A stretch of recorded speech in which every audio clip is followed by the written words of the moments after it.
Olá, bom dia meus amores, e hoje iremos iniciar, né, a segunda unidade, né, com história, né, noção de Estado. Na unidade passada nós estudamos os povos, né, a cultura dos povos, tá? E sendo que nós vamos estudar também nessa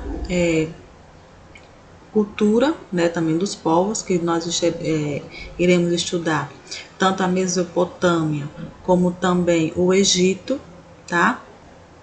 Na unidade passada a gente estudou mais para classificar os povos, né, de cada região, né? E aqui a gente vai focar, né, nessas duas cidades, né, nessas duas regiões, que é a Mesopotâmia e o Egito. Por isso o nome é noção de Estado, tá? Deixa eu passar aqui. Tá? Esses primeiros passos que vem aqui logo no início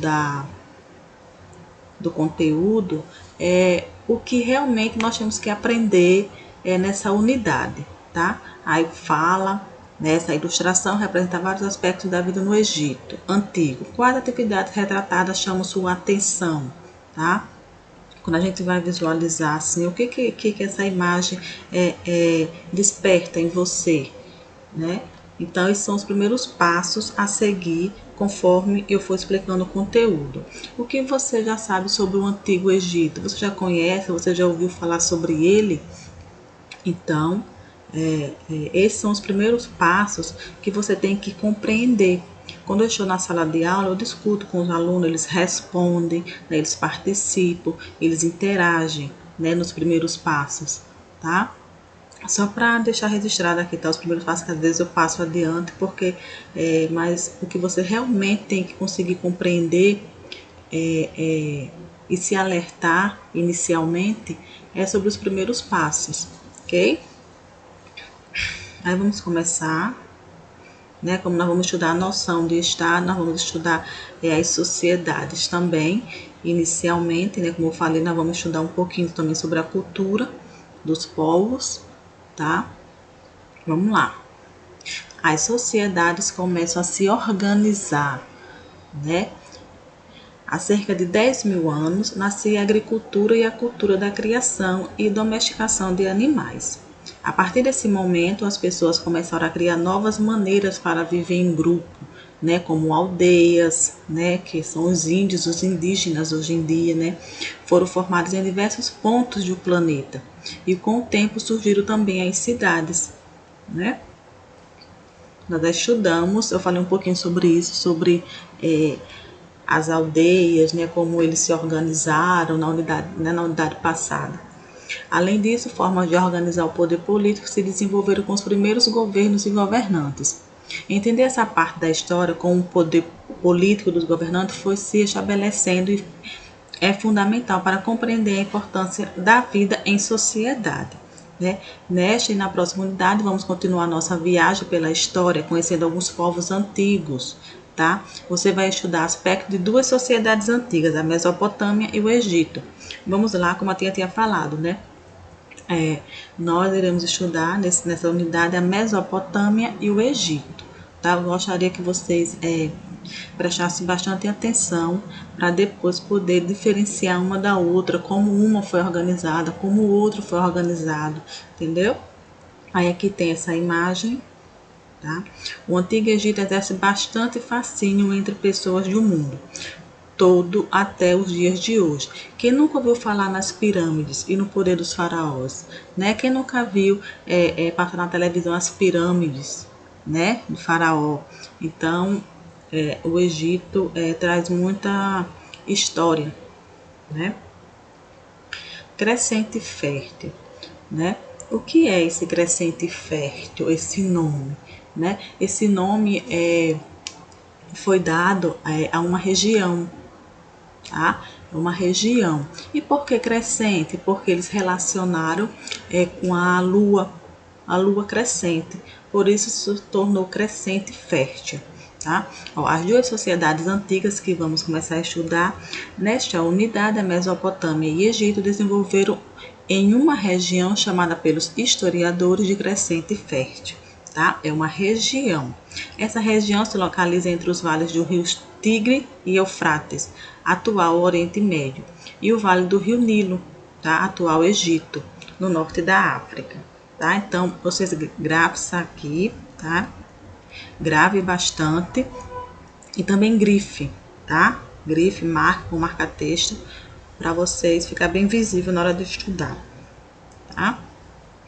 Observe o mapa a seguir, que mostra a área aproximada do crescente fértil, ou seja, a região, tá? Perceba que essa região apresenta mais ou menos o formato de uma lua, como a tia falou, né? Que eles se inspiraram, eles relacionaram com a lua crescente, em sua fase crescente, visto do hemisfério norte da Terra. E daí que vem o nome crescente fértil. É importante reparar também que o mapa mostra os atuais países que se encontram nessa região. Esses países não existem na antiguidade, mas seus limites foram representados no mapa para que possamos compreender melhor a localização, né, geográfica do crescente fértil, ou seja, da região. Tá bem interessante aqui, ó. Tá? Ela tem um formato mesmo da lua crescente, tá, gente? Por isso que é o nome crescente fértil. Crescente se relaciona com lua, gravou, tá? Crescente fértil é uma região, tá?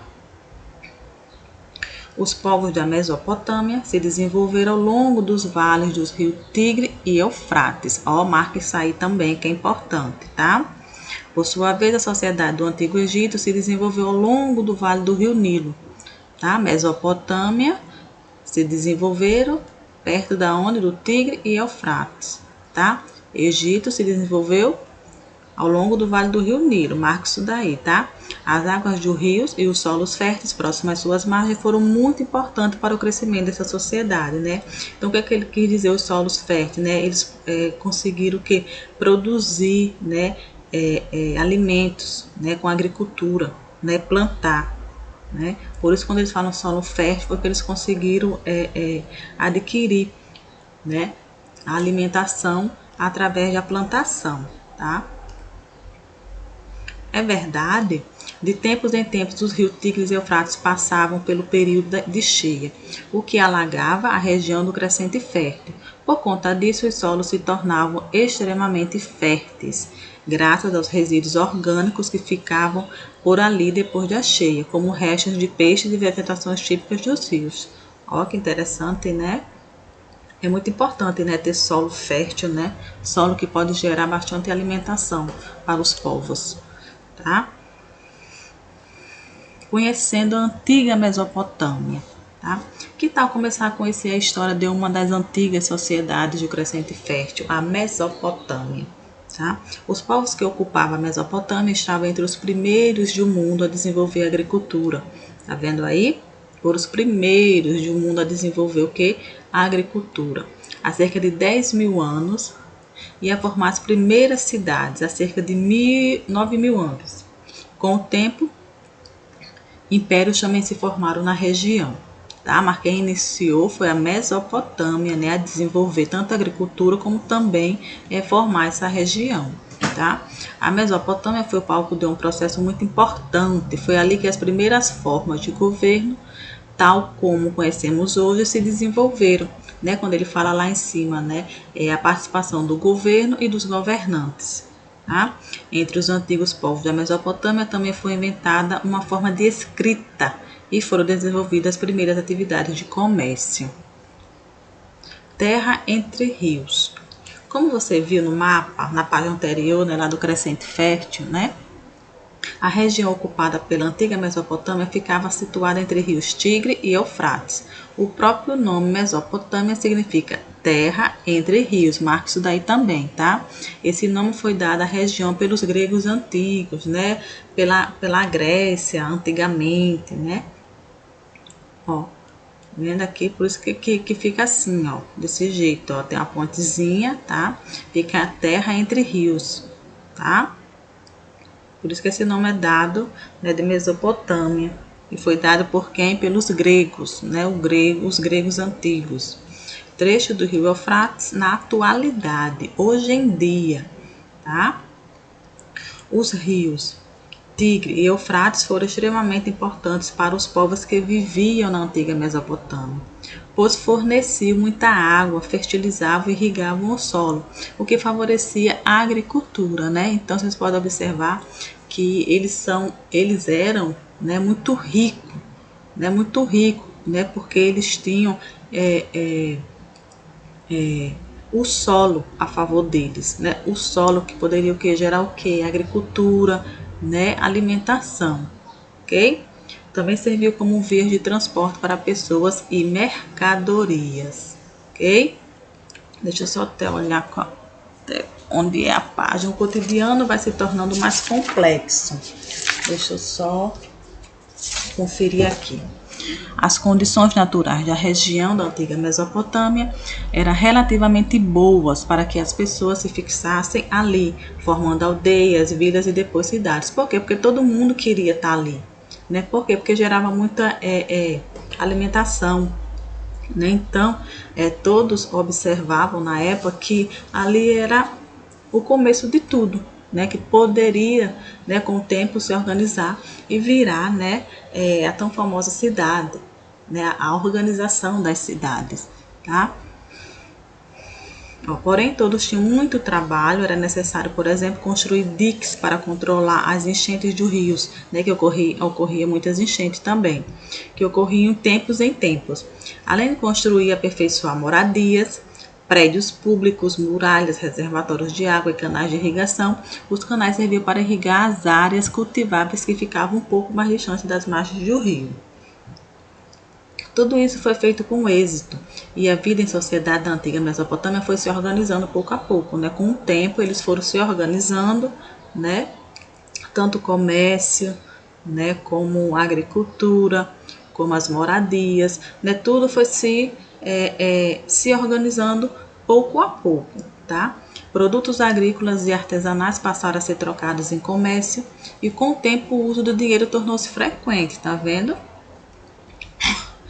Tudo do pouco vai crescendo, né? Pouco a pouco, tudo com calma, tudo com organização, né? Trabalhando em equipe, tudo se organiza. Tá? A administração das cidades foi se aperfeiçoando e surgiram as figuras do governante e dos funcionários responsáveis por administrar as funções, os trabalhos e os produtos. Né? Depois tudo foi se encaixando em seu devido lugar. Um desafio aqui, observa a imagem que mostra uma réplica da porta do Star, atualmente exposta em um museu na Europa, tá? Ela fazia parte da muralha que cercava a antiga cidade da Babilônia, na Mesopotâmia. Na sua opinião, para que serviam as muralhas?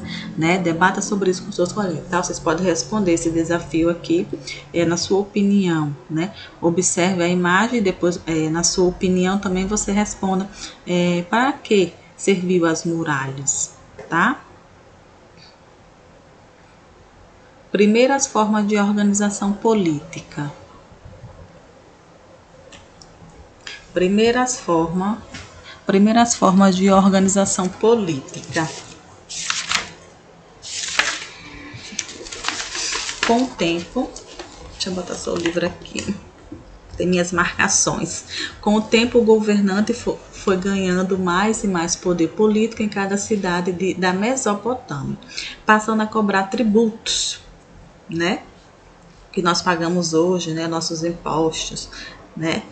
Da população e criar leis.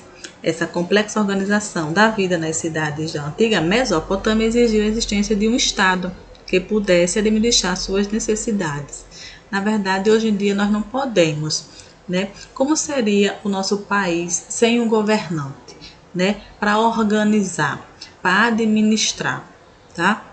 Então, por isso a necessidade de ter um poder do Estado, né? Um governante para governar, para dizer o que é o certo e o que é o errado, tá? Então, é necessário, tá? Essa organização política, ok? Para compreender a organização política na antiga Mesopotâmia, vamos agora entender a noção de Estado, tá? Pode-se dizer que Estado é uma estrutura política com regras e leis, né? Regras e leis que nós tem que saber respeitá-las, né? Hoje em dia nós temos a Constituição Federal, né? Que são as leis que têm que ser seguidas, né? E cumpridas, né? Na maioria das vezes não são, mas ela tá ali, né? Para orientar, né? E as leis para ser o que? Cumpridas, né? Que serve para organizar a vida em sociedade, tá vendo? É uma estrutura política com regras e leis que serve para o quê? Para organizar, né, a vida em sociedade. Tudo tem que ter uma organização, tá? Na antiga Mesopotâmia, por exemplo, as cidades se tornaram tão complexas que cada uma delas tinha seu governante, suas leis, né, seus tributos, suas atribuições. Cada cidade, portanto, era administrada pela estrutura formada por um estado, né? Por exemplo, aqui tem um prefeito, né? Tem um governador, tem um senador, tem os deputados, tem os vereadores e também tem o presidente, né? Aqui tem outro jogo rápido, leia o texto e complete as lacunas, vocês respondam também. E na próxima aula, tá? A gente dá início à sociedade e política, tá? Espero que vocês tenham gostado da aula, tá? Sobre Mesopotâmia. E depois, com certeza, a gente vai ver o Egito, tá? Que é muito interessante essa aula. Eu gosto bastante de dar aula sobre a Mesopotâmia e também sobre o Egito, né?